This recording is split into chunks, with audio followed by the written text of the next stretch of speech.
बिस्मिल्लाहिर्रहमानिर्रहीम। आज Al-Qadir trust case के अंदर याह्या खान सानी ने चेयरमैन पाकिस्तान तहरीक इंसाफ जनाब इमरान खान साहब और उनकी एहलिया बुशरा बीबी साहिबा को 14 साल और 7 साल की सजा सुना दी है। जी हाँ, याह्या खान सानी ने सुनाई है। उसकी वजह यह है कि जजेस तो बहाना और आज की कार्रवाई तो एक बहाना था, अदरवाइज फैसला तो कल ही अपने डाउट्स के जरिए याह्या खान सानी ने सुना दिया था। ये केस है क्या?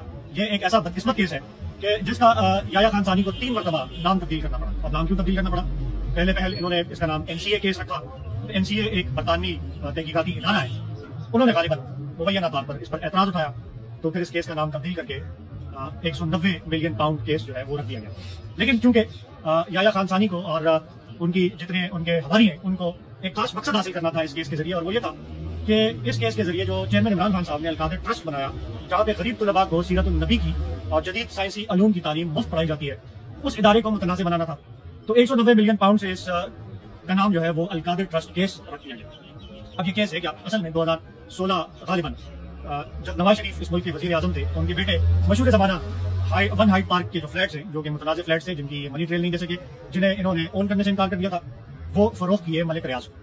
अब उन फ्लैट्स की जो असल कीमत थी वो थी 9 अरब रुपया पाकिस्तानी, लेकिन हसन नवाज ने वो फ्लैट 9 अरब के बजाय 18 अरब में फरोख्त किया। बाप वजीर आजम था मुल्क का, और जिसको फरोख्त किए उसके सारे कारोबार पाकिस्तान में। तो यहाँ असल सवाल तो ये बनता था, असल केस ये बनता था कि वो 9 अरब रुपए के फ्लैट्स आए कहां से, और 9 अरब के बजाय उनको 18 अरब में फरोख्त क्यों किया गया? क्योंकि ये एक वाज़ेह पाकिस्तान में कॉन्फ्लिक्ट ऑफ इंटरेस्ट था कि बाप उस वक्त वजीर आजम था और वो मलिक रियाज के मुख्तलिफ कारोबारों के ऊपर असरअंदाज हो सकता था। तो मलिक रियाज ने अपनी जान बचाने के लिए मुबैना तौर पर 9 अरब के बजाय 18 अरब में फ्लैट्स खरीदे।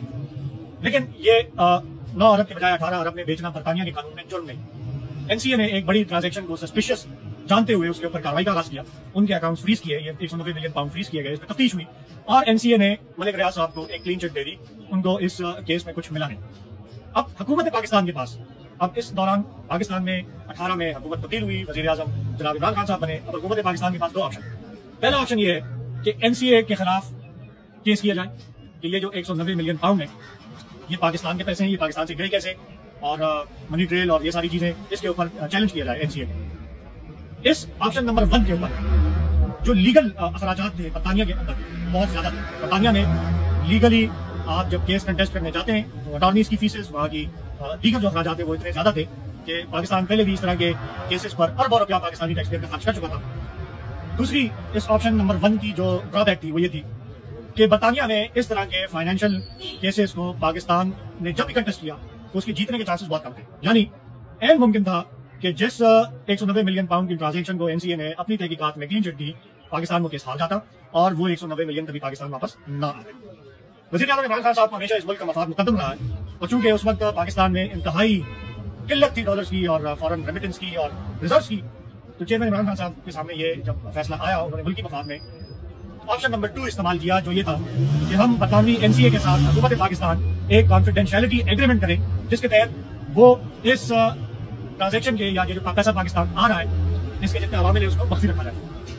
इमरान खान साहब ने पाकिस्तान के मफाद को तरजीह दी और इतनी बड़ी अमाउंट पाकिस्तान आ रही थी जिससे पाकिस्तान के रिजर्व अच्छे हो सकते थे, जिससे पाकिस्तान में डॉलर्स आ सकते थे। मलिक रियाज को ये इजाजत दे दी कि मलिक रियाज को सुप्रीम कोर्ट से जो दरिया टाउन के केस में जुर्माना हुआ है वो उसकी मद में ये पैसे पाकिस्तान ले आए और सुप्रीम कोर्ट में जमा करवाए।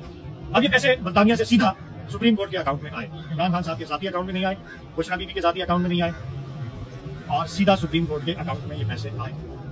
और हुकूमत जाने के बाद तक ये पैसे सुप्रीम कोर्ट में रहे जब तक याह्या खान सानी ने यह फैसला नहीं किया कि इसका केस जो है वो इमरान खान पर बना दिया जाए। बजाय नवाज शरीफ के, बजाय उनके कायदे मोहतरम जो है नवाज शरीफ उन पर केस बनाने के, उन्होंने फैसला किया कि इमरान खान पर केस बनाना है। तो काजी फ्रॉड ईसा, जो कि ओपनिंग बैट्समैन था इमरान खान के मुताबिक याह्या खान का, वो इस 190 मिलियन पाउंड पे इस अरसे के दौरान अरबों रुपया सूद के कमा चुका था।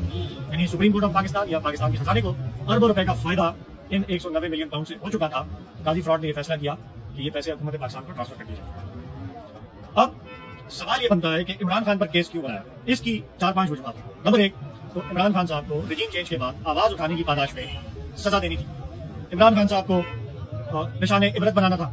इमरान खान साहब को सियासी मंजरनामे से हटाना था, और इसमें याह्या खान सानी का अपना बुक्स भी शामिल था, अपने अहदे से हटाए जाने का बुक्स। इसमें याह्या खान सानी और उनके कायद नवाज शरीफ के दरमियान जो लंदन में एग्रीमेंट हुआ वो भी शामिल था।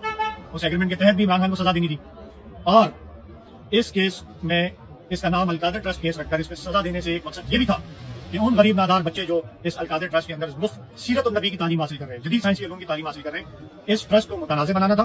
जिस तरह पहले शौकत आलम को बनाया जाता था और इमरान खान साहब की साख को मुतासर करता था। और एक और इसके साथ साथ ये मकसद हासिल करना चाहते थे कि जिस तरह पहले इन्होंने निकाह जैसे मुकद्दस ताल्लुक और निकाह जैसे मुकद्दस सुन्नत पर हमला आवर होकर इद्दत केस बनाया, उसमें सजा दी इस्लाम दुश्मन कुव्वतों को खुश करने के लिए। इसी तरह अब सीरत और नबी के जुर्म में इमरान खान को सजा सुनाकर भी इस्लाम दुश्मन कुव्वतों को खुश करना मकसद था। अब चूंकि इमरान खान साहब के अकाउंट में ये पैसे आए और ये जो अलकादर ट्रस्ट है ये 1 साल पहले बन चुका था, यानी 190 मिलियन पाउंड जब पाकिस्तान आए, इससे 1 साल कबल अलकादर ट्रस्ट जो है वो वजूद में आ चुका था। तो केस कैसा? केस जो है वो जाती फायदा उठाने का केस जो है इमरान खान साहब को बनाया गया, जो कि इंतहाई मज़ाका फेज, बदकिस्मत और बोगस केस था। इतना बोगस कि पहले नैब चेयरमैन आफ्ताब सुल्तान साहब को ये कहा गया कि ये केस बनाया जाए, तो उन्होंने इनकार कर दिया। क्यों इनकार कर दिया? क्योंकि इससे पहले जब ये 190 मिलियन पाकिस्तान आ रहे थे तो नैब ऑलरेडी इसके ऊपर तहकीकात कर चुकी थी 2019 या 20 में, और नैब ने इस पूरे अमल को शफाफ करार देकर इंक्वायरी बंद कर दी थी। तो चेयरमैन नैब आफ्ताब सुल्तान साहब ने दोबारा ये केस बनाने से इनकार किया और उनका मौक़िफ़ ये था कि इस केस को बनाने पर, इसकी तफ्तीश पर, इसके सजा सुनाने तक के अमल के ऊपर जो अखराजात आएंगे ये टैक्स पेयर का पैसे का ज़िया है और इंतहाई बोगस केस है।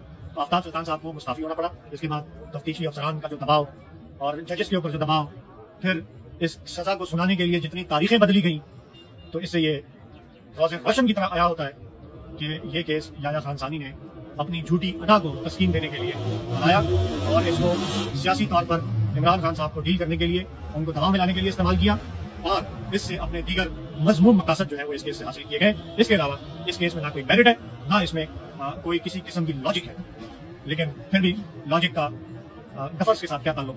डफर्स तो इस लॉजिक और इस मेरिट जैसे अल्फाज जो है इनसे वो आ रही है, इनका तो दूर तक ताल्लुक वास्ता नहीं इससे। तो आखिर में मैं ये कहूँगा कि आपने जिस केस को सुनाने के लिए, बनाने के लिए और जिस पर सजा देने के लिए इस कदर जतन किए, उसको कल गाजी इमरान अहमद खान नियाजी ने हरियाणा जेल के अंदर जूते की नोक पर रखकर उड़ा दिया और आपके इन हथकंडों पर उसने सिर्फ और सिर्फ मुस्कुराना ही